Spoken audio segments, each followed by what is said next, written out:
Arts Project Grant Application Guide. Hi, I'm Amy McKelvey, the Community Arts Development Officer for Ards and North Down Borough Council, and I look after the Arts Project Grant funding. In this video, I'm going to walk you through how to complete the Arts Project Grant application form and highlight a few things to watch out for along the way. Before we jump into the form, there are a few key points you should know. The Arts Project Grant is only for arts project costs and can't be used for general running expenses. The application is scored, so the more detail you provide, the better. The scoring panel includes officers from outside the arts team, so don't assume they already know who you are or what you do. The panel can only base their decision on what's written in your application.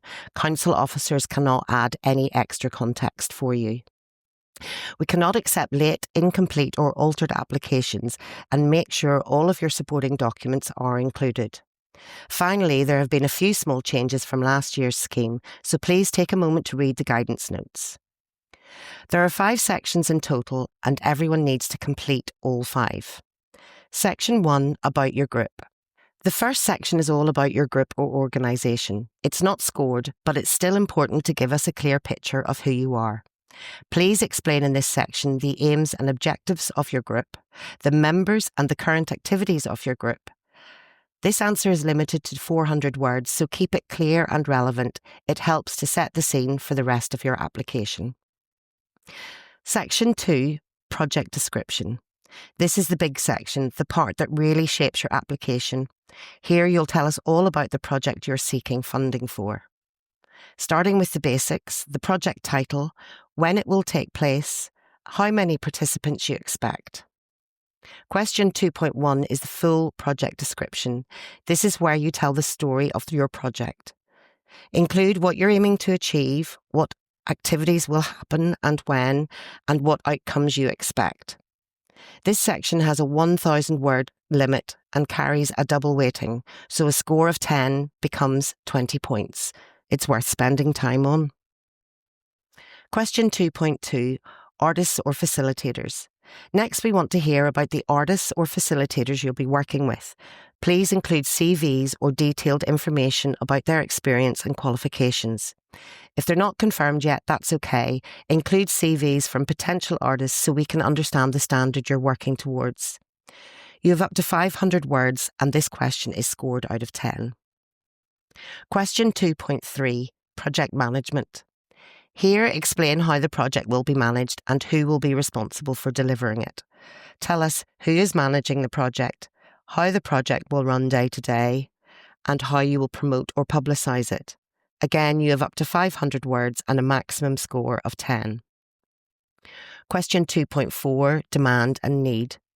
Finally, tell us why this project is needed. Explain who will benefit, how they'll benefit, and what your group brings to the wider community. For example, the types of programmes you run, who can attend, and your overall reach. This answer is also up to 500 words and scored out of 10. Section 3, finance. This section looks at the financial side of your project. It's not scored on its own, but it does feed into the scoring of earlier questions, particularly 2.1 and 2.4. Question 3.1, budget breakdown. Here you'll complete the budget table with all project costs, any in-kind contributions, the costs you're asking the grant to fund. Remember, the Arts Project Grant can fund up to 80% of your total project costs. Question 3.2, projected income. Tell us about all the income you expect to receive, including the grant amount you're requesting, any other funders, and ticket or publication sales, and your group's own financial or in-kind contributions. Question 3.3, financial position. Finally, provide your most recent annual accounts. These must be no more than 1 year old. Section 4, ANDBC policy. In this section, you'll confirm that you've read the Freedom of Information Statement, the Data Protection Statement, and the Equality Statement. You'll also need to tick the fundraising declaration, confirming that your project is not a fundraising activity. Section 5, enclosures, checklists and signatures. Before you submit your application, tick the checklist to confirm you've included all of the required documents. Then 2 senior committee members need to complete the declaration section, including their name, their position and the date. Digital signatures are perfectly fine.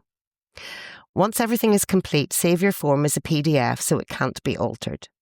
You can submit your application by emailing artsgrants@ardsandnorthdown.gov.uk or by posting it to Ards Arts Centre, Conway Square, Newton Ards, BT23 4NP.